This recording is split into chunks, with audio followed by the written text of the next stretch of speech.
Hey guys, what is up? Another video in the series back in Arizona to do the world's first 11th gen K-swap in our FL1. And today we're going to be going over some of the engine, swapping out the oil pan, getting it ready to go in to the 11th gen. Go over the mounts again, the oil pan, the pump, some of that stuff. All right guys, so took the Praxworks manifold off.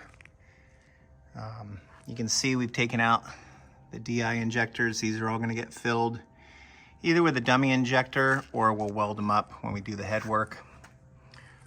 We're gonna flip the engine around and access the 10mm bolts on the oil pan. And I'll show you the differences from the Accord one that's on this motor versus the Type R. All right, got the engine upside down. So we'll look at this. Gonna take off all these bolts all the way around to expose the windage pump and the windage tray and the oil pump. All right, the old oil pan. So this is the Accord one that was on the engine.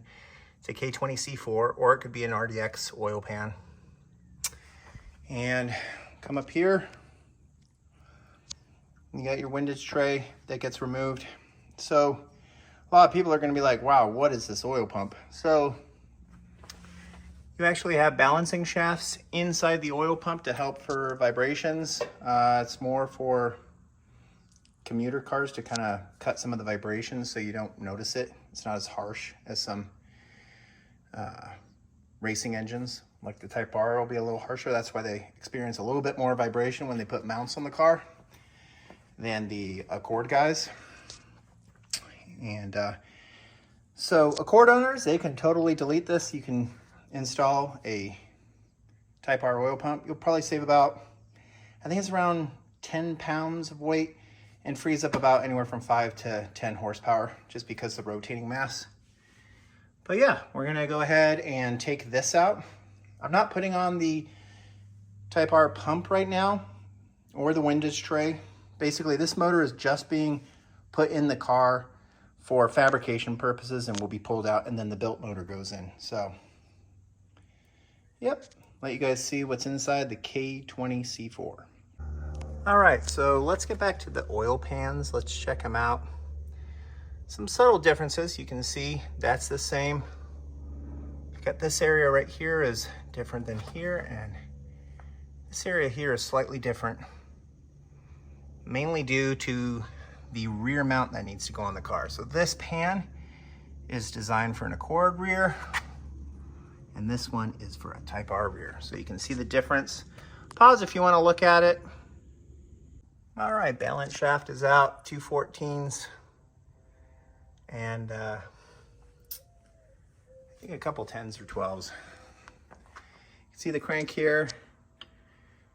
You get your rods right there. Everything looks actually really good on this engine. It had pretty low miles, even though we're just gonna build it anyways. I didn't really care. But so far everything looks good. We're gonna basically, at this point, you would, take off the crank. This crank's damaged, actually, you can see. You take off the crank, set your timing, do the oil pump, put the windage tray in, and then put the pan back on. But we're basically just here to get this thing bolted in the car and off to fab. So I'm just wanting to kind of show you the stuff. So let's just put the oil pan on, and then I can show you kind of the mount differences from the Type R to the Accord. All right, threw it back together. I've left out some of these. All these are going to be replaced. I just threw it in to get it in place right now. This is the main reason why you need the Type R pump, and it's good to do anyways. And it's basically this black rear mount bracket that needs to go on here so your 1.5 existing Hasport mount can work with the swap. Reason I say Hasport, I know PRL make one, and the other companies out there that I don't want to name names make one. The reason I want everyone to run the Hasports is this, as they're actually the company that are making mounts to be able to make this possible. So to save money, you can use your existing rear mount, but you do have to buy the 2 side FL5 mounts, which we sell on our website. Or if you're doing this in a 10 gen, you need to buy the 10 gen FK8 ones.